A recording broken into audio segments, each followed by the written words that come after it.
मला काय म्हणतो, ज्याचं खरं स्टेटस आहे तो स्टेटस ठेवतो का? नाही, त्याचं स्टेटस लोक ठेवतात. ज्याला स्वतःला स्टेटस आहे तो स्टेटस ठेवतो का?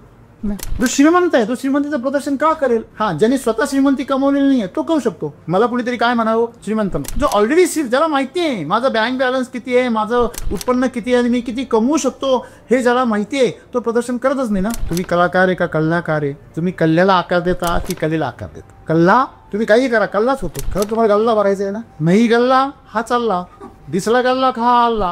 म्हणून म्हणता वेळ म्हणजे पैसा नाहीये, वेळ म्हणजे जीवन. वेळ म्हणजे जीवन आहे. आज तुमचं जे जीवन आहे, आज तुम्ही जिवंत आहात. सकाळी तुम्ही झोपेतून उठलात आणि आता हे तुम्ही इकडे तिकडे फिरताय, मला बोलताना बघताय, विचार करताय, मेंदूमध्ये नियोजन करताय, उद्याचं परवाचं आता दुपारचं. ह्या सगळ्या गोष्टी तुम्ही तेव्हाच करू शकता जेव्हा तुमच्या शरीरात प्राण आहे, बरोबर आहे. आणि मग हे जे प्राण आहेत, ह्या प्राण तुमच्या शरीरात का दिले ईश्वराने? कारण ईश्वराला तुमच्याकडनं सृजन करून घ्यायचं आहे. या प्रकृतीला तुमच्याकडून काय घ्यायचं आहे? सृजन. मग सृजन म्हणजे काय? दुसऱ्याच्या कल्याणासाठी काहीतरी निर्मिती करा. जेव्हा शेतकऱ्यांचा फार मोठा मेळावा होतो, चर्चासत्र होतं, शेतकऱ्यांचं समाधान होतं, तेव्हा मला फार श्रीमंत असल्यासारखं वाटतं.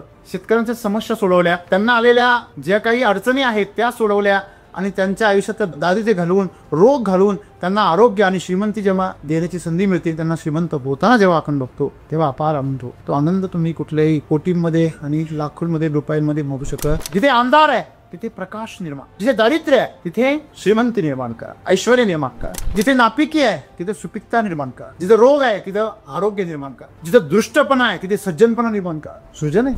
पत्नी होते तेव्हा तिला सुख वाटत असेल, आनंद नाही होत. जोपर्यंत ती स्त्री आई होत नाही तोपर्यंत तिला कधीच आनंद. कुठल्या स्थानचे सृजन? ह्या प्रकृतीला तिच्याकडनं काय करून घ्यायचंय? सृजन करून घ्यायचंय.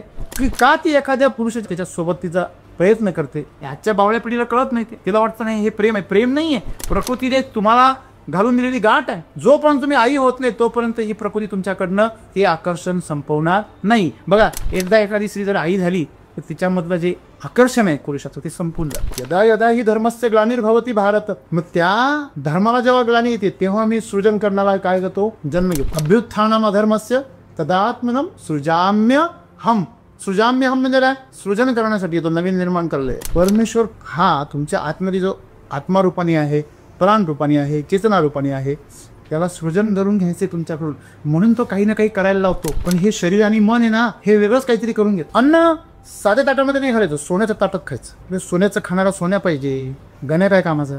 गण्या आणि खातो सोन्याच्या ताटामध्ये. हा अगोदरच गणी आहे. रावणाला लंब्या देऊन काय झालं माहिती मग? गण्याची बसदी अशी तिथं सोन्याच पाहिजे. शेवटी अयोध्येवर यावं लागलं सोन्याला. कळलं का तुम्हाला? तिथला गण्या हटवला ना गण्या. सृजन करण्यासाठी तुमचा आत्मा त्या ठिकाणी गुंतवावा लागतो. आता मला सांगा, मालक आल्यावर मॅनेजर बाकी कर्मचाऱ्यांना तर ते करणंच आहे. जेव्हा आत्मा इन्व्हॉल्व होतो तेव्हा मन, भावना आणि शरीर तर तिला गुंतावंच लागतं. आणि म्हणून माणसाचा आत्मा तिथे गुंतला पाहिजे. म्हणजे आर्टिफिशियल इंटेलिजन्स मध्ये आज माणसाचं इन्व्हॉल्वमेंट कमी झालं. होतं का तुम्हाला? सृजन संपलं, सगळं उपजीविकेसाठी चालले. आणि हे असं जर चाललं तर आत्मीयता हळूहळू काय होणार?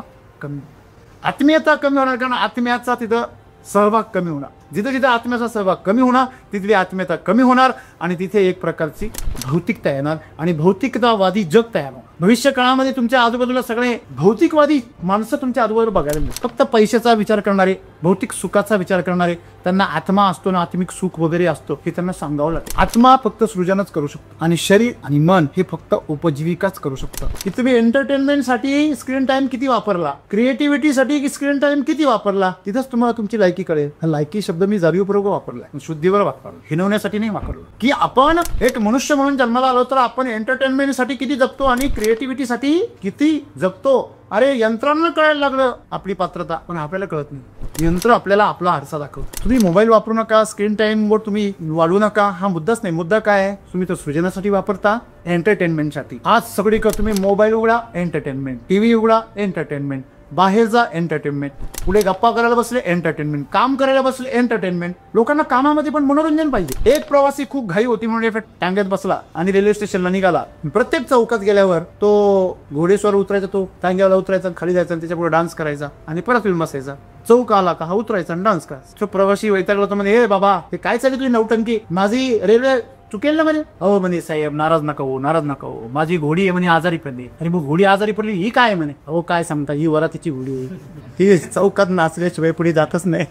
कळतंय का तुम्हाला? आमचं जीवन म्हणजे त्या बोडीसारखं आहे. कोणाला दारू पिल्याशिवाय जीवनाचा आनंद मिळत नाही, कोणाला पार्ट्या केल्याशिवाय आम्ही प्रत्येक ठिकाणी काम नकोय आम्हाला, आम्हाला एंटरटेनमेंट पाहिजे, आमच्या मनाचं रंजन करायचंय आम्हाला. वेळेचा सदुपयोग पैसे कमवण्यासाठी करू नका. कमवू नका असं नाही विषय, सृजनातून पैसे आले तर येऊ द्या, पण सृजनाचा आनंद घ्या, पैशाचा नका घेऊ. तुम्ही पैशाचा आनंद जर घ्यायला शिकले, पुढे विशिष्ट पैसे आले की तुम्ही थंड पडून जात, आणि जर पैसे नाही आले तरी तुम्ही थंड पडात. कळलं का तुम्हाला? बऱ्याच वेळा आपण बघतो आपले काही डिस्ट्रीब्युटर आहे, ते 5-50 हजार रुपये आले का थंड पडतात. त्यांना वाटते कमी मेहनत करून सुद्धा येतात, मग कशाला करायची मेहनत. पण त्यांना हे कळत नाहीये की प्रत्येक शेतकऱ्याला जाऊन त्या संकटातून बाहेर काढायचं, ह्याच्यात जो आनंद आहे तो आनंद पैशात नाही. कारण पैसा संपणार आहे, आशीर्वाद कधीच संपणार नाही.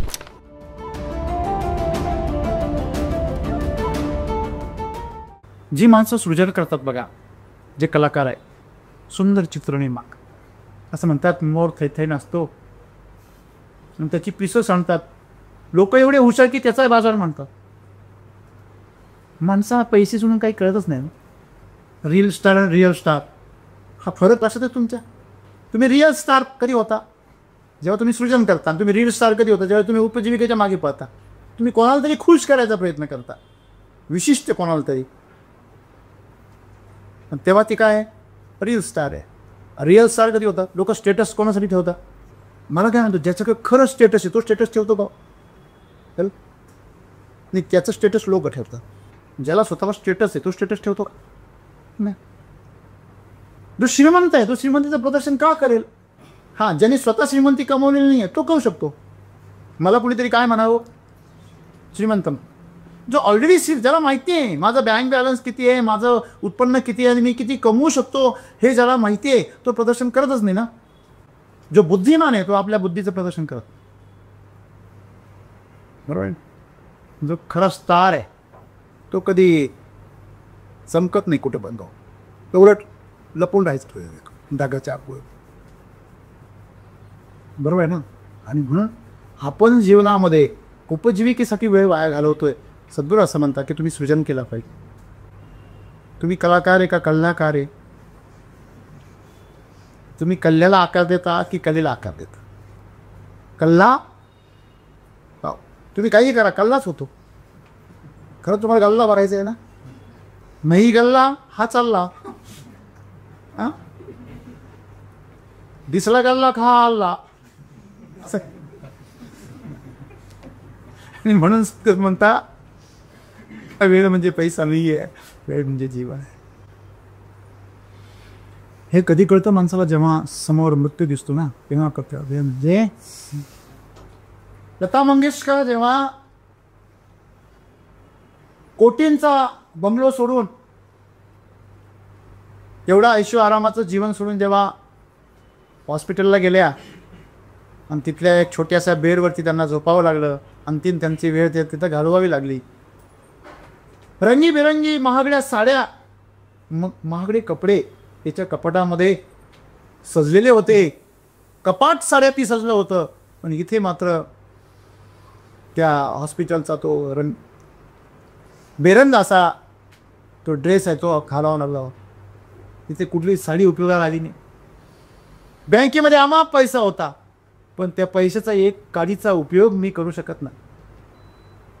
माझे एवढं संबंध आहे, एवढे मोठमोठ्या लोकांशी माझं नातं आहे, प्रेमाचे संबंध आहे, मैत्री आहे, नातेवाईक आहे, पण इथे एका सिस्टरशिवाय माझ्याजवळ कोणी.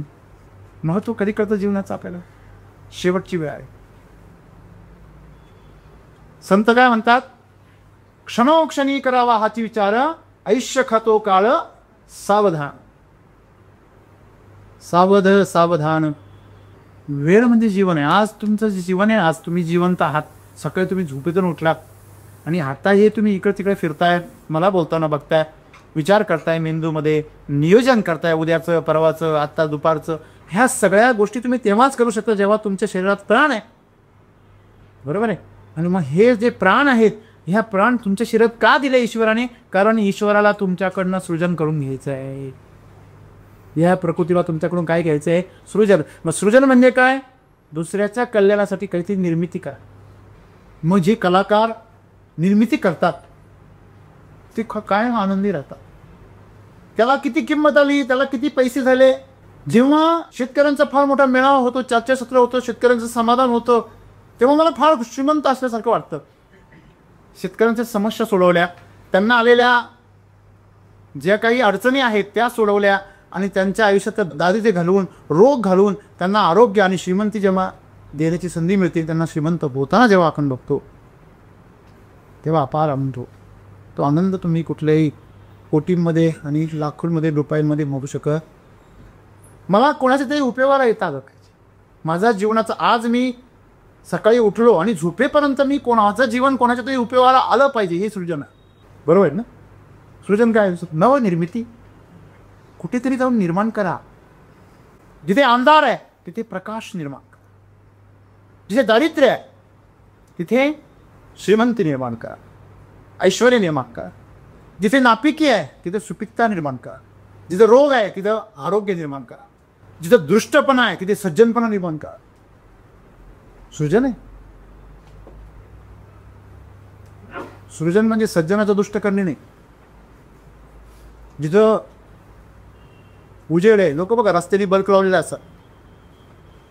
बघ माझा नियम पाहायचा का तुला? चालू बल्क फोडायचं आणि त्याला नियम दाखव. हे तुझं सृजन. जिवंत माणूस मारला हे सृजन आहे का? मी मेलेला मरताना टेकेला माणूस जिवंत करून दाखवला हे सृजन आहे.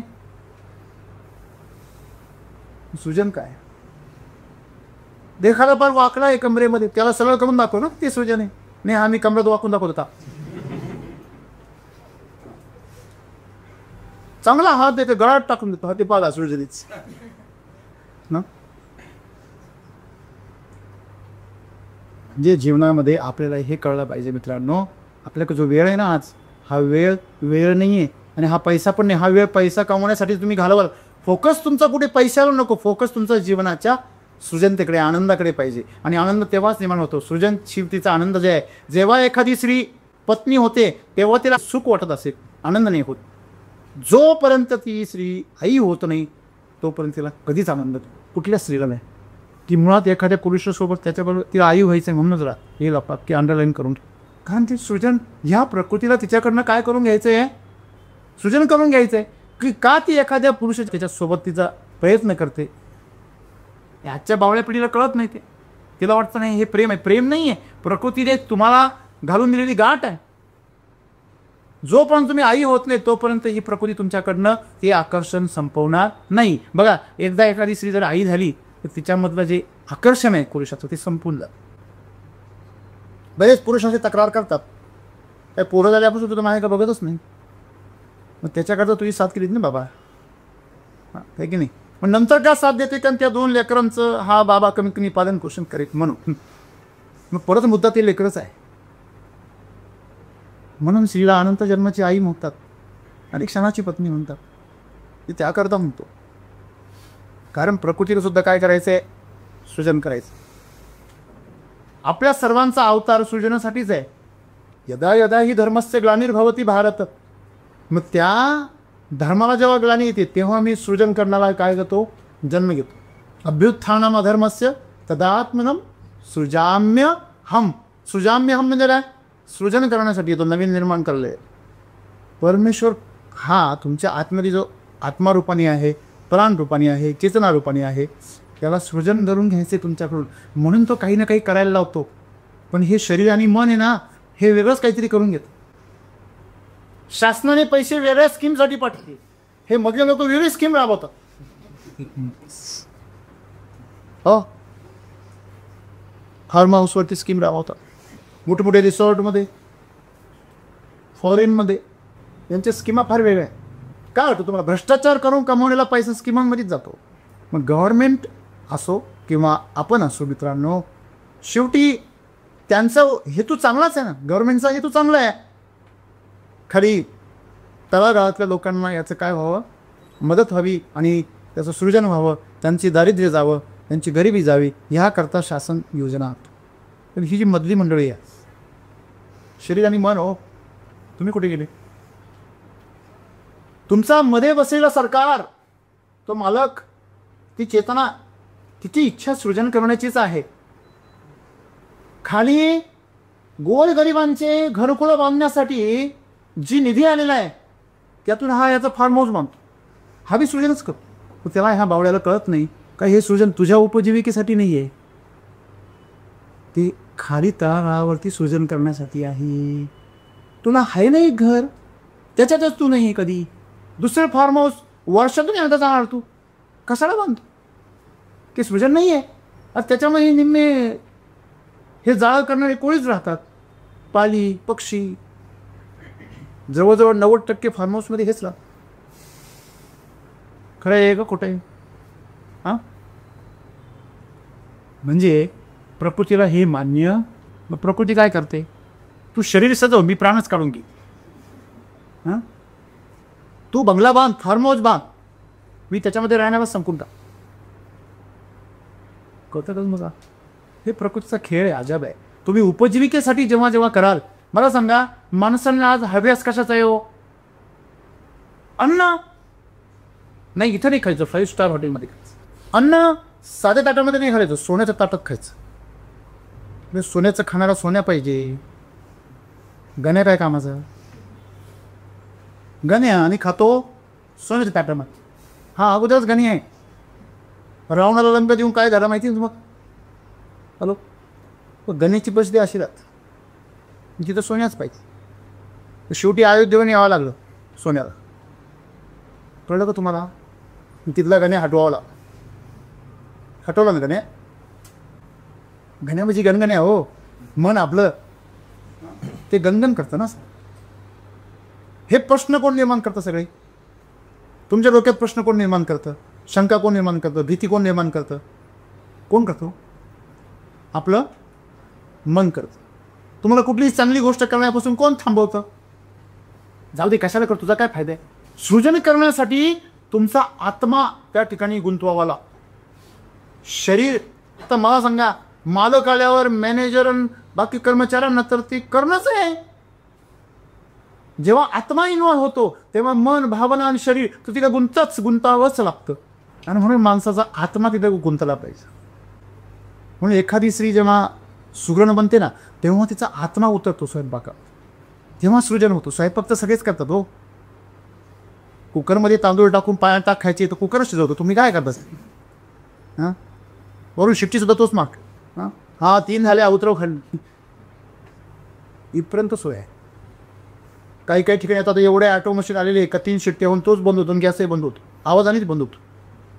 तो गॅसच नसतो, 3 शिट्ट्या झाल्या आता बंद होईल. म्हणजे आर्टिफिशियल इंटेलिजन्समध्ये आज माणसाचं इन्व्हॉल्वमेंट कमी झालं. होतं का तुम्हाला? सृजन संपलं, सगळं उपजीविकेसाठी चालले. आणि हे असं जर चाललं तर आत्मीयता हळूहळू काय होणार? कमी.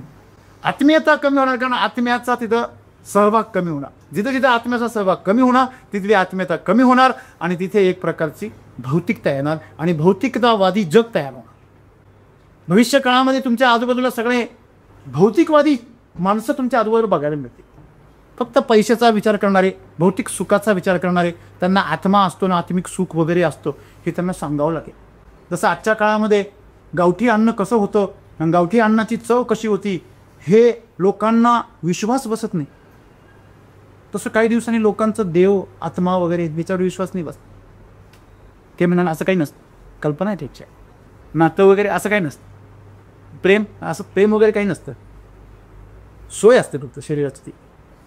म्हणजे हे जग कुठे चाललेलं आहे? उपभोग घेण्यासाठी जे जेवण आहे ते उपजीविका आहे आणि जे उपभोग देण्यासाठी आहे ते सृजन. तुम्ही घरामध्ये जेव्हा कुठल्याही कार्यक्रमाला लोकांना आमंत्रित करता तेव्हा तुम्ही वेगळा स्वयंपाक करता का? दुसऱ्याला खाऊ घालायचे. दुसऱ्याचा आत्मा काय झाला पाहिजे? काय झालं पाहिजे? तृप्त झालं पाहिजे. तुमचा आत्मा डाबर तृप्त करणार की तुमचा हात तृप्त ठेवायचा, लोकांचा तृप्त. दुसऱ्याला जेवायला बोलायचं तेव्हा प्रसाद, महाप्रसाद. स्वतः मात्र काय करायचं? फास्ट फूड खायचं. विशेष कार्यक्रमांना विशेष जेवण करायचं. रोज विशेष करा ना, विशेष. त्याच्यामध्ये आत्मा होता, प्रत्येक कामात आत्मा होता. आपोआप सृजन तयार होईल. आत्मा फक्त सृजनच करू शकतं आणि शरीर आणि मन हे फक्त उपजीविकाच करू शकतं. हे तुम्ही आज समजा. शरीराच्या आणि मनाच्या स्तरावर तुम्ही जे काही नियोजन करता, जे आयोजन करता, जे काही कर्म करता, ते सगळं तुमच्या जीवनाच्या उपजीविकेचा भाग आहे. आणि जेव्हा तुमचा आत्मा त्या ठिकाणी तरफडतो आणि तुमचा आत्मा जेव्हा त्याच्यामध्ये उतरतो, तेव्हा सृजन निर्माण. आणि सृजन जे आहे त्याच्यामध्ये प्रत्यक्ष ह्या ईश्वराचा आणि प्रकृतीचा काय आहे. आणि म्हणून मित्रांनो, जोपर्यंत आपण जिवंत, किमान दिवसातला 1 तास वेळ सृजनासाठी घालवा. अरे तुमच्याकडे मोबाईल आहे ना, मोबाईल आहे ना, त्याच्यावरती एक येत असतं बघ, स्क्रीन टाईम. हॅलो, येतो ना. त्या स्क्रीन टाईममध्ये काही डिवायडेशन असतं बघा. एंटरटेनमेंट, क्रिएटिव्हिटी, येतं कसं येतं ना. आणि त्याच्यामध्ये टक्केवारी दिलेली असते की तुम्ही एंटरटेनमेंटसाठी स्क्रीन टाईम किती वापरला, क्रिएटिव्हिटीसाठी स्क्रीन टाईम किती वापरला, तिथंच तुम्हाला तुमची लायकी कळेल. हा लायकी शब्द मी जाणीवपूर्वक वापरला आहे, शुद्धीवर वापरला, हिनवण्यासाठी नाही वापरलं.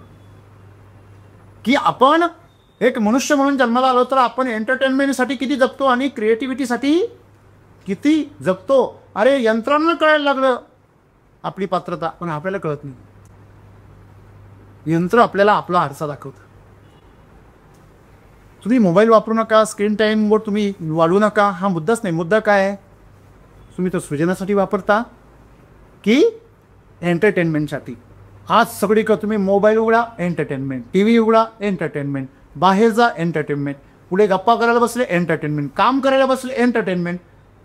लोकांना कामामध्ये पण मनोरंजन पाहिजे. त्या घोड्यासारखी गंमत झाल्या घोडा तिथे घोड्याचं. एक प्रवासी खूप घाई होती म्हणून टांग्यात बसला आणि रेल्वे स्टेशनला निघाला. प्रत्येक चौकात गेल्यावर तो घोडेस्वार उतरायचा, तो टांग्याला उतरायचा, खाली जायचा आणि त्याच्यापुढे डान्स करायचा आणि परत येऊन बसायचा. चौक आला का हा उतरायचा आणि डान्स करायचा. तो प्रवासी वैतागला होता म्हणे, हे बाबा हे काय चालली तुझी नौटंकी, माझी रेल्वे चुकेल ना म्हणे. अहो म्हणे साहेब नाराज नका हो, नाराज नका हो, माझी घोडी आहे म्हणे आजारी पडली. अरे मग घोडी आजारी पडली ही काय म्हणे. अहो काय सांगता, ही वरातीची घोडी आहे, ती चौकात नाचल्याशिवाय पुढे जातच नाही. हां कळतंय का तुम्हाला. आमचं जीवन म्हणजे त्या घोडीसारखंच आहे. कोणाला दारू पिल्याशिवाय जीवनाचा आनंद मिळत नाही, कोणाला पार्ट्या केल्याशिवाय कोण. आम्ही प्रत्येक ठिकाणी काम नको आहे आम्हाला, आम्हाला एंटरटेनमेंट पाहिजे. आमच्या मनाचं रंजन करायचं आहे आम्हाला. आमच्या शरीराला आम्हाला काय करायचं आहे, भोग द्यायचा आहे. याला भोग द्यायचा आणि मनाचं रंजन करायचं आहे. शरीर सुस्त पडणार आणि मन मस्त मजा करणार, बस एवढं म्हणजे आय लाईफ. हे आम्ही, अरे हे काय आहे. एखादा माणूस दारू पिऊन अख्खं आयुष्य दारू पिऊन मस्तपैकी त्याच्या जगामध्ये तो स्वर्गात आहे, पण समाजाच्या दृष्टीने सोडा त्याचं खरं जीवन वाया गेलेलं आहे. मग तुम्ही ती नशा दारूची असो, पैशाची असो, संपत्तीची असो, मोठेपणाची, प्रतिष्ठेची असो, कशाची पण असो, तुमच्या कुटुंबाबद्दल तुमची आसक्ती असो, काही पण असो, मोह असो, ही सगळी नशा तुम्हाला जीवनामध्ये उपजीविकेसाठी जगायला लावते, एका जनावरासारखी, एका प्राण्यांसारखी. आणि म्हणून माणूस म्हणून आपण जन्माला आलो तर आपण जीवनामध्ये सृजन केलं पाहिजे. आणि प्रत्येक जी मिनिट आहे आपल्या जीवनाचा, प्रत्येक क्षण काहीतरी निर्माण केलं पाहिजे. माझी तडफड होते, जर समजा रिकामा बसण्याची वेळ आली तर माझी तडफड होते, अरे आज माझा आयुष्याचा माझा आजचा दिवस वाया गेला. त्या दिवसाचं काहीतरी सार्थक झालं पाहिजे. मी कुठेतरी ज्ञान तरी अर्जन केलं पाहिजे, मी कुठेतरी कोणाची मदत तरी केली पाहिजे, माझा वेळ मी कोणाला तरी समस्या सोडवण्यासाठी दिला पाहिजे, मी कुठेतरी मेहनत केली पाहिजे. या शरीराकडून काहीतरी मेहनत करून घेतली पाहिजे, या मनाकडून काहीतरी भौतिक काम करून घेतलं पाहिजे. स्वतःला रोज आव्हान दिलं पाहिजे. आणि हे आव्हान तुम्ही तेव्हा देऊ शकता जेव्हा तुम्ही उपजीविकेच्या थोडे 2 पाऊल पुढे जाऊन जीवन जगण्याचा प्रयत्न करणार. बऱ्याच लोकांचं समस्या अशी आहे सर, आज काही लोकांना जे मिळते त्याच्यामध्ये नाही आपलं बरं चाललं आहे, तुझं बरं चाललं आहे, पण तुझ्यामुळं इतरांचं कसं चाललं आहे ते तर विचार. शेतकऱ्याला विचारलं बाबा तुझं कसं चाललं आहे, नाही बरं चाललं आहे. अरे पण त्या मातीचं कसं चाललं आहे, त्या मातीतलं जीवन, त्याच्यातली गांडुळं, त्याच्यामधले सूक्ष्म जीवाणू ते काय म्हणतायत. एखादा दूध व्यवसायिक जर खुश असेल, त्याच्या गायांना विचारत आहे, गायांच्या डोळ्यांतून घराघरा पाणी येत आहे, त्याच्या गोठ्यामध्ये वास सुटला आहे, त्याच्या गोठ्यामध्ये गोचीड आहे, रोग आहे, तू मात्र समाधानी. हे समाधान जे आहे ना, हे उपजीविकेचं समाधान. त्याच्यामुळे जीवनामध्ये आपण नेहमी दुसऱ्यांसाठी काहीतरी केलं पाहिजे. आणि प्रत्येक माझ्याकडे मला गरज नाही आहे, म्हणून मी काही करत नाही, हे मूर्खपणाचं वाक्य आहे. तुमच्याकडे वेळ आहे ना, त्या वेळेचा सदुपयोग केला, हेच सत्य सांग. वेळेचा सदुपयोग पैसे कमवण्यासाठी करू नका. कमवू नका असं नाही आहे विषय. सृजनातून पैसे आले तर येऊ द्या, पण सृजनाचा आनंद घ्या, पैशाचा नका घेऊ. तुम्ही पैशाचा आनंद जर घ्यायला शिकले तर थोडे विशिष्ट पैसे आले की तुम्ही थंड पडून जात, आणि जर पैसे नाही आले तरी तुम्ही थंड पडाल. कळलं का तुम्हाला? बऱ्याच वेळा आपण बघतो आपले काही डिस्ट्रीब्युटर आहे ना, ते 5-50 हजार रुपये आले का थंड पडतात. त्यांना वाटते कमी मेहनत करून सुद्धा येतात, मग कशाला करायची मेहनत. पण त्यांना हे कळत नाही आहे की प्रत्येक शेतकऱ्याला जाऊन त्या संकटातून बाहेर काढायचं, ह्याच्यात जो आनंद आहे तो आनंद पैशात नाही. कारण पैसा संपणार आहे, आशीर्वाद कधीच संपणार नाही. तुमच्याकडच्या बँकेतला पैसा एक दिवस संपणार आहे, तुम्ही नका संपू, तुमचा पोरगा संपेल, टेन्शन घेऊ नका. परमेश्वराला काळजी आहे, तिथं राहायला नाही पाहिजे, तुम्ही काळजी घेणार दे. हे माझं वाक्य अंडरलाईन करून ठेवा. संपत्ती एका ठिकाणी थांबत नाही, चलन येते, ते चालत राहतं. तुम्ही पाण्याला किती थांबू शकता? ते वाद तरी होईलच, ते बाहेर जाण्याचा मार्ग शोधेल. कारण त्याला काहीतरी ह्या महाभूतांना काहीतरी सृजन करण्यात आनंद आहे. त्यांना साचून राहण्यात आणि थांबून राहण्यात आनंद नाही आहे, त्याला डबकं बनण्यात आनंद नाही आहे. तिथे ते किडे पाळतील, पण किड्यांना पण खाऊ घालतीलच. म्हणून तुम्ही जर तुमच्या जीवनाचं सृजन नाही केलं तर ही प्रकृती त्याला उपजीविकेसाठी वापर, त्याला लक्षात दे, आणि त्याचं जीवन शोषण करून घेणार. एखादा कमजोर झालेलं जे फळ आहे त्याला किडी लागतात, बुरशा लागतात. का? तर त्याच्या ऊर्जेचं पुढे यूज करायचं आहे, पुनर्निर्मितीसाठी वापर करायचा आहे. कुठलीच वस्तू या सृष्टीमध्ये थांबवून राहत नाही, आणि माणसाला मात्र ते थांबवायचं आहे स्वतःसाठी. हाच त्याचा सर्वात मोठा वेळ आहे. म्हणून सुद्धा सांगायचं असं आहे की जे जीवन आहे ते हरपत चाललेलं आहे. प्रत्येक सेकंदाला ते पुढे जाते चाललं आहे, तुमच्या हातातून सटकून चाललं आहे. तुम्ही त्याच्यावर लक्ष देत नाही आहे. तुमचं सगळं लक्ष कशा आहे, त्या जीवनाचा वापर करून पैसा कमवणार आहे. पैसा हे मूळ तुमचं आधार नाही आहे, आनंद हा आधार आहे. आणि म्हणून सर्वांनी नेहमी सृजनावर लक्ष दिलं पाहिजे, निर्मितीवर लक्ष दिलं पाहिजे. आज माझ्या हातून काय निर्माण झालं, कोणाचं कल्याण, आणि तो आनंद घेऊन आपण दिवस संपवू.